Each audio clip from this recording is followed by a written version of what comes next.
Sahabat pecinta film, khususnya pecinta drama Korea dimanapun kalian berada. Kali ini kita akan membahas sebuah alur cerita drama terbaru asal Korea yang berjudul Squid Game. Squid Game saat ini menjadi series yang paling banyak dibicarakan bahkan dalam skala internasional.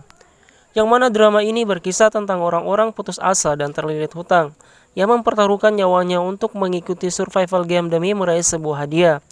Yang mana hadiah tersebut berupa uang tunai sebesar 45,6 miliar won atau sekitar setengah triliun rupiah untuk siapapun peserta yang bisa bertahan sampai babak terakhir. Dan pertanyaannya, apakah mereka mampu menyelesaikan game tersebut tanpa harus kehilangan nyawa mereka? Dan berikut alur ceritanya.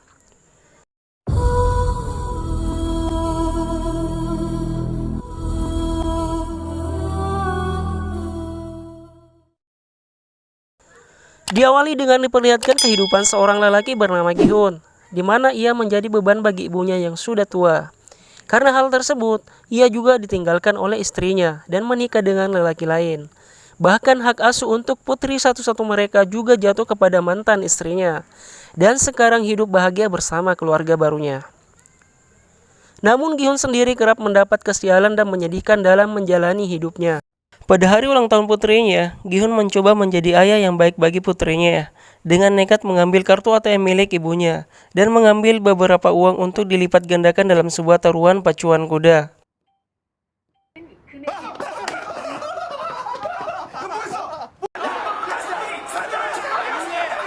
Dan beruntungnya, hari itu tampaknya menjadi hari keberuntungan Gi-hun dengan memenangkan taruhan tersebut dan mendapatkan uang yang cukup banyak. 456만 원입니다. Dengan perasaan yang sangat bahagia, ia kemudian menelpon putrinya dan berjanji akan membelikan makanan yang sangat enak. Namun seketika itu juga, ia langsung dikejar oleh para rentenir yang ingin menagih hutang padanya hingga membuat dirinya tak sengaja menabrak seorang wanita.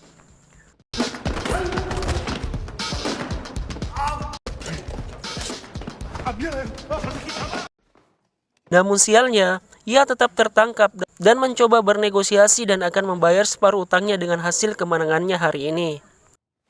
Namun saat ia memeriksa uangnya, ternyata semua uangnya telah hilang saat pengejaran sebelumnya, di mana ia sempat menabrak seorang wanita yang ternyata wanita itu telah mencuri uangnya. Karena merasa tak mampu membayar hutangnya, rentenir itu pun memaksa Gi-hun untuk menandatangani sebuah kontrak yang mana berisi, jika Gi-hun tak mampu membayar hutangnya dalam waktu 1 bulan, maka organ-organ tubuhnya akan diambil dan dijual oleh rentenir tersebut. Gi-hun sebagai seorang ayah, di mana ia merasa telah gagal menjadi ayah yang baik untuk putrinya. Dan kini dalam hidupnya yang tersisa hanyalah kemalangan serta hutang yang tak akan sanggup ia bayar. Gi-hun yang merasa putus asa lalu kemudian bertemu dengan seorang pemuda misterius dan memberikan sebuah kartu untuk masuk ke dalam sebuah permainan. 빈자리가 얼마 안 남았습니다. Pemuda misterius itu berkata bahwa jika Gi-hun berhasil menyelesaikan permainan, maka ia akan mendapatkan imbalan berupa uang yang sangat banyak. Mendengar hal tersebut, Gi-hun pun merasa tertarik dan mengikuti perkataan pemuda tersebut. Singkat cerita, Gi-hun dan orang-orang lain yang bernasib sama sepertinya dijemput menggunakan sebuah mobil. Ketika masuk ke dalam mobil, tiba-tiba orang itu menyemprotkan sebuah gas bius dan membuat orang di dalam mobil tertidur lelap.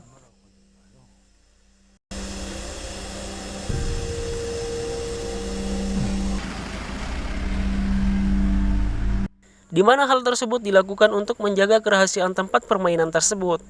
Alur cerita berlanjut, di mana Gi-hun saat terbangun, ia merasa kebingungan, karena saat ini ia berada dalam sebuah ruangan besar bersama dengan 456 orang yang juga menerima tawaran permainan tersebut.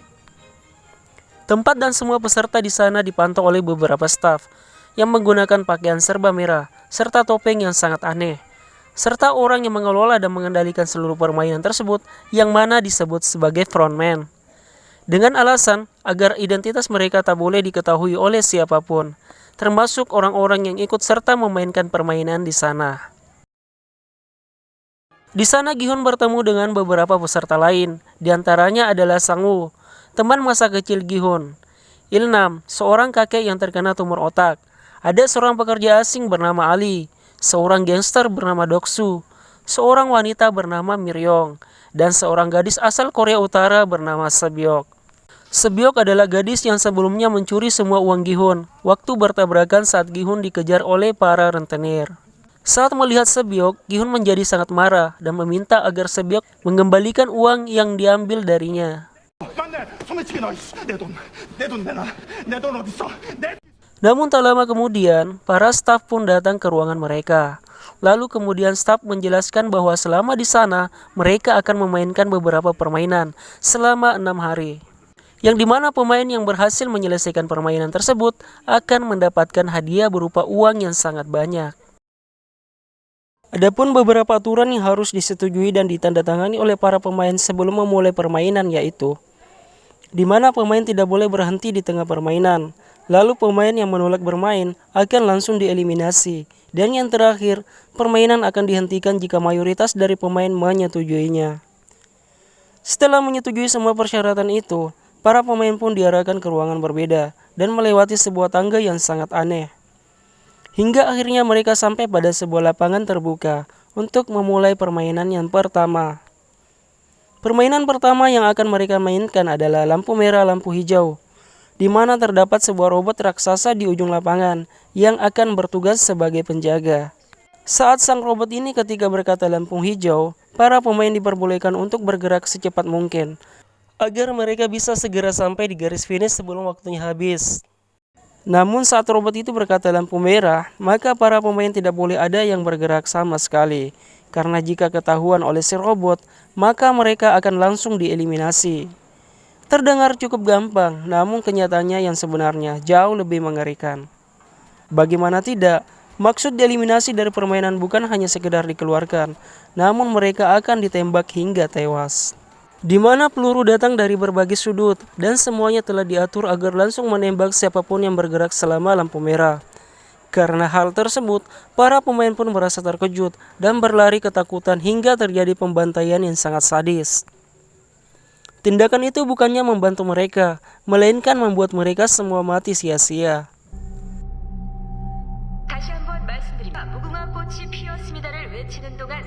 Gi-hun dan beberapa pemain yang masih tersisa terpaksa harus melanjutkan dan menyelesaikan permainan tersebut, meskipun mereka harus melihat ratusan mayat yang tergeletak di sekitar mereka.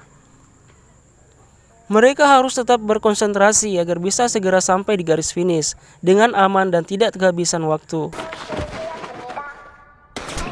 Mereka yang sudah melewati garis finish sebelum waktunya habis akan dinyatakan lolos dari permainan pertama dan berhak melaju ke permainan selanjutnya. Gi-hun yang sebelumnya tertinggal mencoba untuk berlari sekencang mungkin pada detik-detik terakhir dan mendekati garis finish.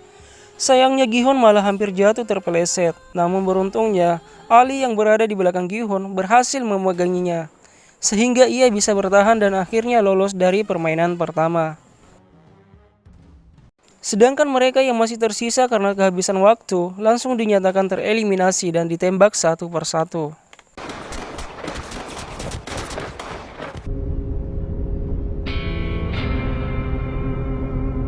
Setelah menyelesaikan permainan pertama, para pemain pun kembali dikumpulkan di kamar mereka. Dari 456 pemain, kini hanya tersisa 201 pemain saja. Para pemain yang masih tersisa sangat ketakutan dan meminta agar dipulangkan saja.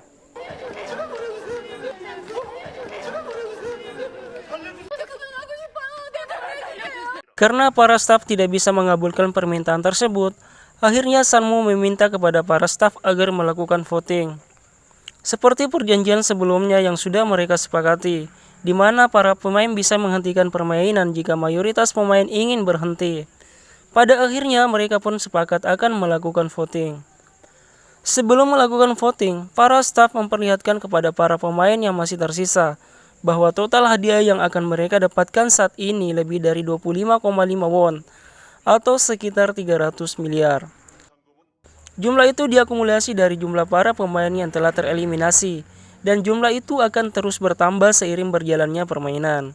Semakin banyak pemain yang tereliminasi, akan semakin banyak uang yang akan mereka dapatkan. Lalu kemudian para pemain pun melakukan voting. Namun banyak dari mereka memilih untuk tetap melanjutkan permainan tersebut, karena mereka sangat membutuhkan uang tersebut. Pada akhirnya, angka voting tersebut menunjukkan jumlah angka yang sama, yang dimana nasib semua pemain berada pada keputusan kakek Ilnam yang akan melakukan voting penentu. Dan kakek Ilnam pun memutuskan untuk tidak melanjutkan permainan tersebut, sehingga selisih menjadi 1 angka. Mereka pun akhirnya sepakat untuk menyudahi permainan tersebut. Setelah kesepakatan itu, para pemain pun akhirnya dipulangkan kembali.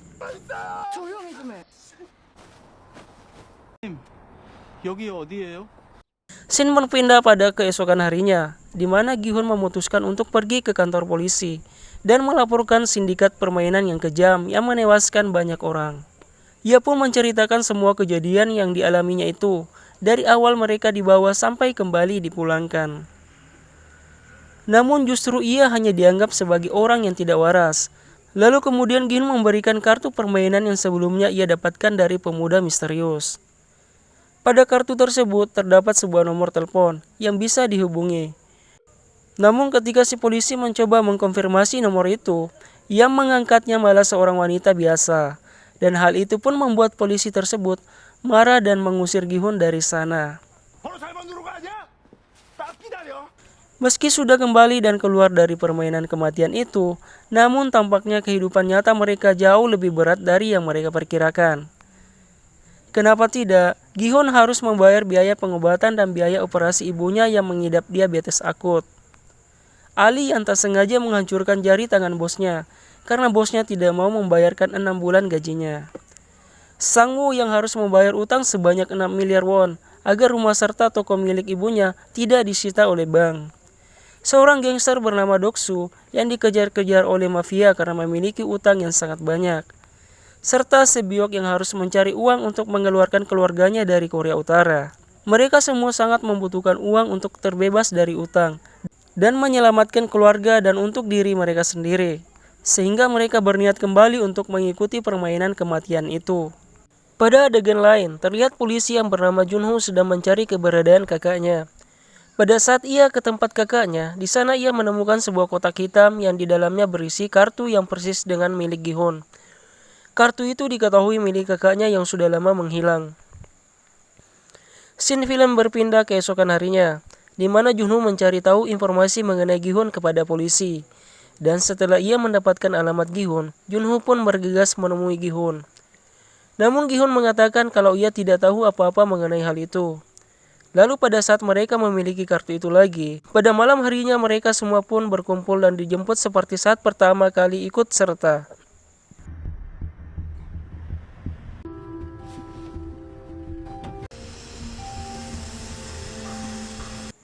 Namun kali ini yang berbeda adalah, mereka bisa lebih mempersiapkan diri karena sudah tahu apa yang akan terjadi di dalamnya. Di sisi lain Junho ternyata juga ikut menyusup ke dalam mobil. Kali ini ia bertekad untuk bisa masuk ke dalam arena permainan, agar bisa menemukan kakaknya yang hilang. Ia pun menghajar seorang staf dan mengambil kostumnya agar ia bisa menyamar tanpa diketahui oleh siapapun. Pada saat mereka sampai, seperti biasanya, para pemain pun kembali dikumpulkan di dalam sebuah ruangan besar. Namun tak diduga ada beberapa dari mereka kali ini datang dengan persiapan dengan membawa sebuah senjata atau barang-barang kecil yang mereka perlukan. Dari 201 pemain yang pulang di permainan sebelumnya, kini tersisa 187 orang yang memutuskan untuk ikut serta kembali, yang berarti hadiahnya juga akan semakin bertambah. Di sana para pemain membentuk sebuah tim agar lebih mudah dalam menyelesaikan sebuah permainan. Pada malam harinya, Sebyok yang membawa pisau kecil pergi ke toilet dan mencoba menyusup lewat ventilasi dengan bantuan Miryong. Lalu kemudian ia pun berhasil masuk ke dalam ventilasi dan melihat apa yang terjadi di ruangan lainnya. Di mana terlihat para staf sedang membuat gulali berskala besar, namun ia tak tahu apa yang akan dilakukan dengan semua gulali tersebut. Pada adegan tersebut, mereka hampir ketahuan oleh salah satu staf. Beruntungnya Sebyok kembali dengan tepat waktu. Scene berlanjut pada keesokan harinya, di mana para pemain pun bersiap dan dikumpulkan untuk memainkan permainan yang kedua. Sebelum memulai permainan, Sang-woo bertanya kepada Sebyok tentang apa yang ia lihat kemarin malam. Ia pun berkata bahwa permainan kali ini pasti merupakan permainan masa kecilnya. Akan tetapi Sebyok yang berasal dari Korea Utara pasti akan kesulitan memainkan permainan tersebut. Oleh sebab itu, Sebiok memberitahunya bahwa ia melihat para panitia membuat gulali. Setelah mendengar hal itu, Sangwoo pun langsung teringat akan permainan masa kecilnya dulu. Hingga mereka pun sampai pada arena permainan. Di sana para pemain disuruh memilih salah satu dari 4 simbol yang berbeda-beda, seperti simbol lingkaran, segitiga, payung, dan simbol bintang. Sangwoo yang mengetahui aturan dari permainan tersebut, sengaja mengambil simbol segitiga, karena merupakan bentuk yang paling mudah. Namun anehnya, Sangwoo tidak memberitahu teman-teman terdekatnya tentang hal itu, dan malah membiarkan mereka memilih bentuk simbol yang sulit, seperti contohnya Gi-hun memilih simbol payung, Ali memilih simbol lingkaran, dan sementara itu, kakek Ilna memilih simbol terakhir yaitu simbol bintang. Lalu kemudian para pemain tersebut bertugas untuk memotong gulali tersebut dengan mengikuti pola simbol yang mereka pilih. Para pemain memiliki waktu 10 menit untuk menyelesaikan permainan kedua tersebut. Bagi pemain yang gagal membuat bentuk sesuai pola simbol, maka mereka akan langsung dieliminasi atau ditembak mati di tempat.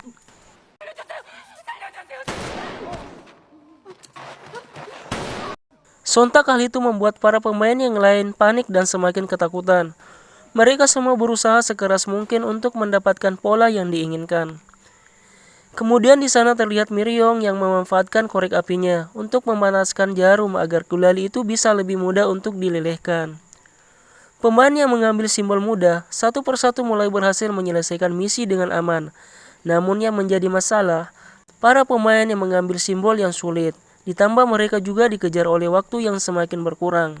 Dalam proses berjalannya permainan itu, Junho pun mulai dicurigai oleh staf lain, karena ia terlihat kebingungan dan sepertinya tidak mengetahui tugasnya di sana. Saat waktunya sudah hampir habis, Gi-hun pun mendapatkan cara lain untuk bisa menyelesaikan permainan dengan cepat, yaitu dengan cara menjilati gulalinya, sampai bisa dipisahkan dari polanya tersebut. Para pemain yang melihat Gi-hun pun langsung mengikuti triknya.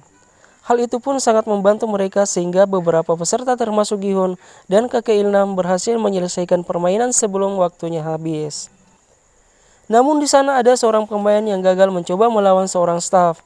Oleh sebab itu, staf yang lain pun langsung menembak pemain yang lain agar mereka tidak memiliki kesempatan untuk melawan. Salah satu pemain itu pun menodongkan senjata ke arah staf tersebut dan memintanya untuk melepaskan topeng. Namun begitu ia melepaskan topengnya, pemain tersebut langsung menembak dirinya, dan staf yang melepaskan topengnya langsung ditembak oleh penyelenggara permainan tersebut. Jadi dalam hal ini, semua staf di sana telah memiliki perjanjian bahwa mereka dilarang membuka topeng atau identitas mereka di dalam aula permainan, kecuali saat mereka berada di dalam kamar dan sendirian. Semua itu dilakukan untuk menjaga semua kerahasiaan dari permainan tersebut. Sementara itu, Junho yang menyamar dengan menggunakan topeng dengan simbol lingkaran mengambil topeng dari staf yang memiliki simbol persegi agar ia lebih mudah mengatur penyamarannya.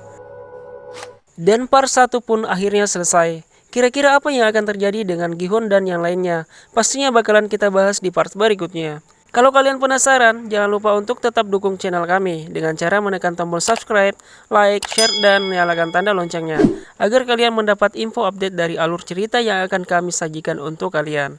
See you next time and bye-bye.